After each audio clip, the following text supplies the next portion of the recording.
Deputy President Cyril Ramaphosa is leading a business delegation to China, mainly to learn from Chinese state-owned companies.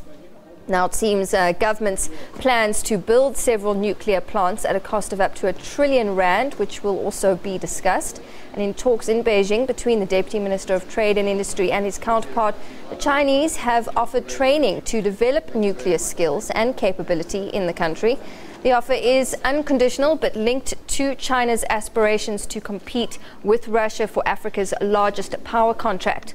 Transparency around the deal was questioned last year after Russian agency Rosatom publicly announced it was a supplier.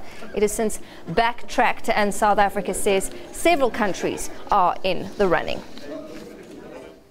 Well, my colleague Frances Hurd is with the Deputy President in China. She joins us now on the line. Frances, good afternoon to you.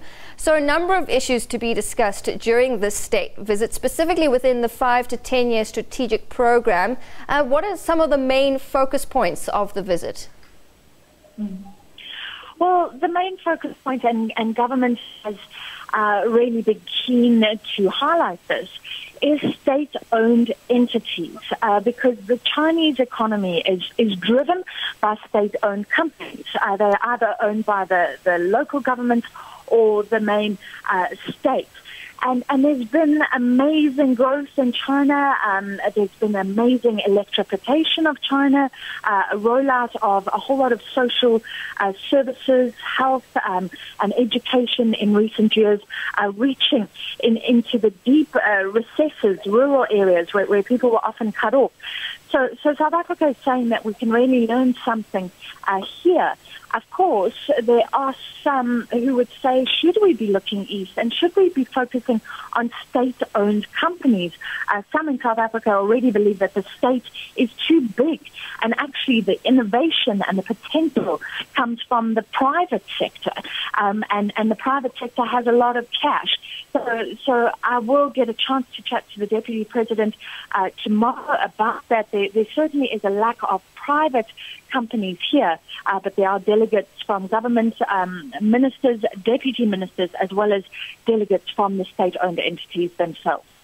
So, Frances, state-owned entities are in the focus, but what about small businesses that should be creating jobs?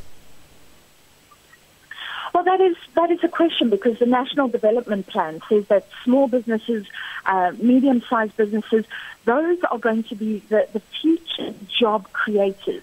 South Africa has always had a problem with big business.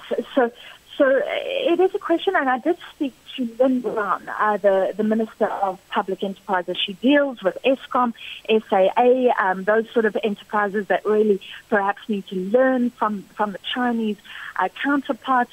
And I said to her, why aren't those delegates here? She said that government really believes that some services, important services, such as power, such as the trains, should be held by the state, because then government can more closely control prices and things like that and use it to develop the country. So she says that really state-owned enterprises can be an uplifting force if they are used correctly, if officials are trained, things like that. This is obviously something that will be debated. All right, Frances, very briefly, let's look at the nuclear issue. What is China saying? It will support South Africa's nuclear capabilities, even if they're not awarded the nuclear program. Yes, and we heard something similar from Russia just a short while ago, that they were offering training. So what we're seeing, Natasha, is really interesting. These countries are now publicly vying for this nuclear contract that South Africa may spend up to R1 trillion.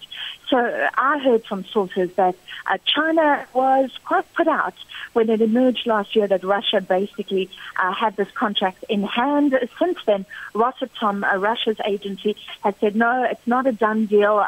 The South African government has also been quick to say it's not a fait accompli, that it will go to the Russians, but the Russians are seen as the front runners.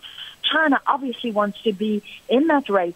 The Deputy Minister of Trade and Industry said his counterpart raised it, offered this training Francis, the other day. I'm going to have to presumably this is cut you off there. We've run out of time. Sorry. Francis Hurd on the line from Beijing, currently with the Deputy President's delegation to China. But